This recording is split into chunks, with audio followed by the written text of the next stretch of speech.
여자 전통 속옷에 대해서 알아보겠습니다. 여기서는 속옷의 종류와 기능, 그리고 입는 방법, 절차 이런 것에 대해서 말씀을 드리겠습니다. 여자 전통 속옷에 대해서 말씀을 드리겠습니다. 저고리는 몸에 딱 맞고 그리고 치마는 풍성하게 소위 항아리 실루엣이라고 하는 실루엣을 만들기 위해서는 속옷을 잘 갖춰 입어야 했습니다. 자, 지금 요거 보고 계시는 이 직사각형의 것은 가슴띠 혹은 허리띠, 헐띠라고 하는 것입니다. 여성의 가슴, 그러니까 지금의 브레이저와 같은 형태의 기능을 하는 것이죠. 이것을 가슴에 묶게 됩니다. 자, 이 가슴에 묶는데 왜 허리띠라고 부르느냐? 우리나라는 워낙에 허리에 치마를 입었었습니다. 허리에 치마를 입다가 조선 후기로 가면서 저고리가 점점 짧아지게 되고요. 그에 따라서 치마도 점점 가슴 위로 올라가게 됩니다.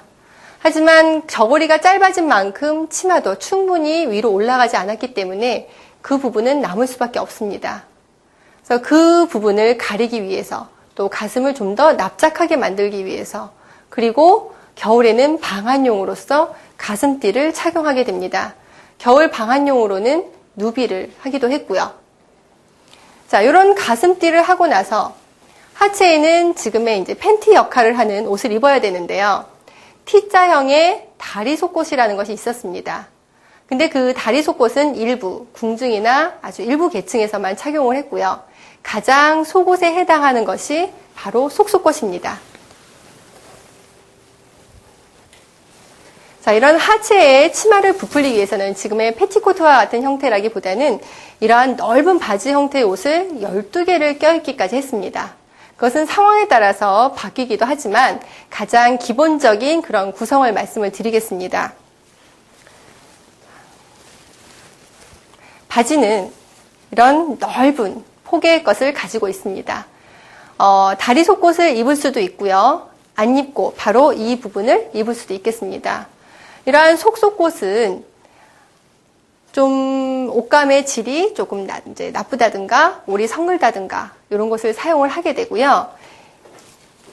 또 하나는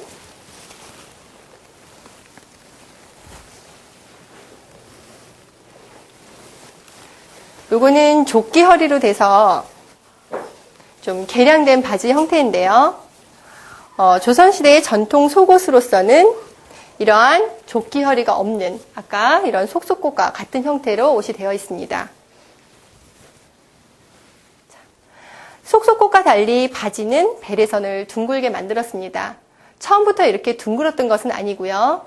조선 영정조 때 거둠 치마라 해서 치마를 걷어 올려서 속바지가 보이게 하면서 그때부터 베레선이 예뻐졌다고 합니다. 자, 그런데 이 바지의 특징은 뭐냐면요. 밑에 트임이 있어서 용변을 보기 쉽게끔 했다는 것이죠.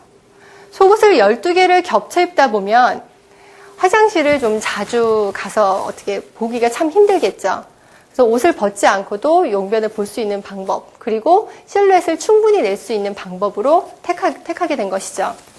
아까 속속옷 같은 형태는 가랭이가 넓기 때문에 이 가랭이를 옷을 벗지 않고도 벌려서 혹은 트임이 있는 부분을 통해서 그리고 그 위에 하나를 더 입습니다. 자, 바로 단속꽃입니다. 너른바지라고도 얘기를 하고요. 단속꽃은 속속꽃과 형태가 꼭 같습니다. 다만 다른 것은 속속꽃보다는 크기가 좀 더 크고 길고 그리고 좀 더 좋은 옷감을 사용합니다. 아무래도 겉으로 나오는 부분이기 때문에 올이 곱고 그다음에 좋은 옷감을 사용하게 되죠. 이 위에 예복용으로는 무지개 치마라고 해서 지금의 이제 층층이 되는 그런 치마, 무지개 색깔을 물들인 3합, 5합, 7합이라고 해서 3층, 5층, 7층으로 된 치마를 입고요. 그다음에 또 예복용으로는 지금의 패티코트와 유사한 그런 기능을 하고 있는 대슘 치마라는 것을 입었습니다. 대슘 치마는 치마 밑단을 둥그렇게 백비, 창호지를 여러 겹 떼서 그 치마 밑단 부분을 둥그렇게 넓게 만들어주는 역할을 합니다. 자, 모델의 이 한복, 이 속옷을 입힌 형태를 좀 보여드리겠습니다. 전통 여자 속옷을 착용한 모습입니다. 위에 먼저 가슴띠를 하고요. 안에 속속옷을 입고 그 다음에 바지를 입은 모습입니다. 그리고 지금 단속옷을 입은 모습이고요. 자, 보시면 이 위에 치마를 입으면 항아리 실루엣을 이루게 됩니다. 자, 위에는 이게 속적삼인데요. 분홍 속적삼입니다. 신부들은 이 분홍 속적삼 위에 노랑 저고리를 입고 연두 저고리를 하나 더 입어서 삼작 저고리, 예복 저고리로서 삼작 저고리를 입었습니다. 가보경장 전까지요. 그리고 보통 이 모시를 사용하게 되는데요. 모시는 바람이 잘 통하는 소재의 옷입니다. 그러니까 만사 형통하고 모든 것이 잘 풀리라는 의미가 담겨져 있다고 합니다. 전통 여자 속옷의 종류, 그리고 입는 방법, 입은 모습들을 모두 다 보셨습니다. 현대에는 이러한 복잡한 절차를 생략을 하고요. 결과적으로 예쁜 실루엣을 만들어내기 위해서 간편한 형태로 변화되었습니다.